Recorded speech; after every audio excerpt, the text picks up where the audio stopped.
और IT sector को लेकर के अभी क्या नजरिया बन रहा है? इसने तो जरूर थोड़ा सा एक डिसेंट करेक्शन ऊपर से दिया है, तो क्या यहाँ पे आपको नए मौके दिख रहे हैं? रिजल्ट सीजन भी शुरू हो रहा है, तो अब तमाम जो आईटी कंपनी है वो अपने नतीजे सामने रखना शुरू करेंगी।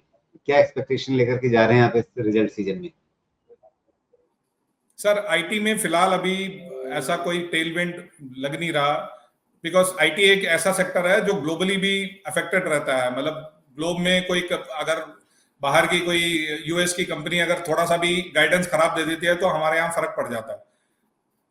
मेरा मानना यह है कि आईटी में ऐसा फिलहाल कोई ऐसा ग्रीन शूट्स नहीं है कि जहां पे आपको यू शुड स्टार्ट इन्वेस्टिंग। जब नजर आएगा, अगर लगता है कि भाई क्वार्टरली रिजल्ट्स ठीक है तो वी कैन स्टिल पार्टिसिपेट। तो माय आंसर इज, जब बाजार में इतने स्टॉक्स इतने सेक्टर अपने को सामने सामने दिख रहे हैं जहां पे पार्टिसिपेशन कन्विक्शन के साथ हो सकता है, I don't think we should think otherwise and start putting on contra bets. अभी कॉन्ट्रा बेट्स के लिए टाइम है नहीं है मार्केट के लिए।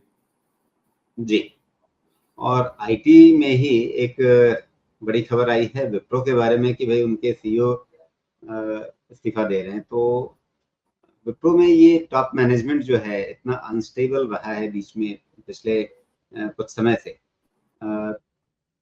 इससे क्या हलचल रहेगी? क्या इसको आप विप्रो के लिए एक झटके के रूप में देख रहे हैं, या हो सकता है कि एक नई लीडरशिप आए तो नया डायरेक्शन मिले कंपनी को?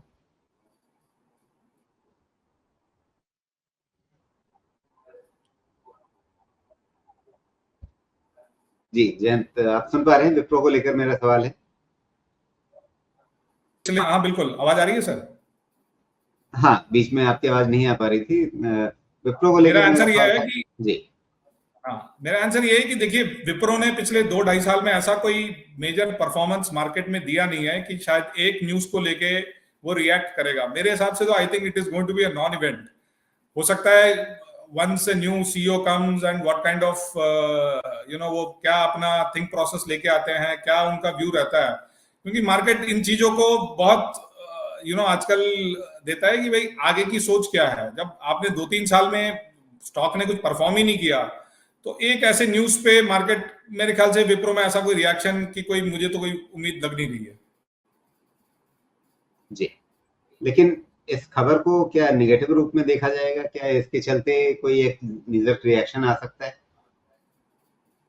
तो मैं तो कह रहा हूं बाजार शायद पॉजिटिव ही देख ले कि जब एग्जिस्टिंग सीईओ के रहते मार्केट अगर स्टॉक ने परफॉर्म नहीं किया, हो सकता है नया सीईओ ही आके कुछ काम कर ले, मतलब give some positive guidance. So my view is ji either no view or ignore. हाँ, मैंने उसी संदर्भ में पूछा था कि क्या नई लीडरशिप से नई दिशा मिल सकती है, नया डायरेक्शन मिल सकता है। लेकिन अभी पता नहीं है ना कि what is the new leadership all about, whether who is going to come, जी what is his thought process, उनका व्यू क्या है, मतलब how he is going to compete globally, because Wipro is not a domestic company, it's a global company. So he, मतलब somebody at the helm requires a global view on everything. So I think market will look into that only.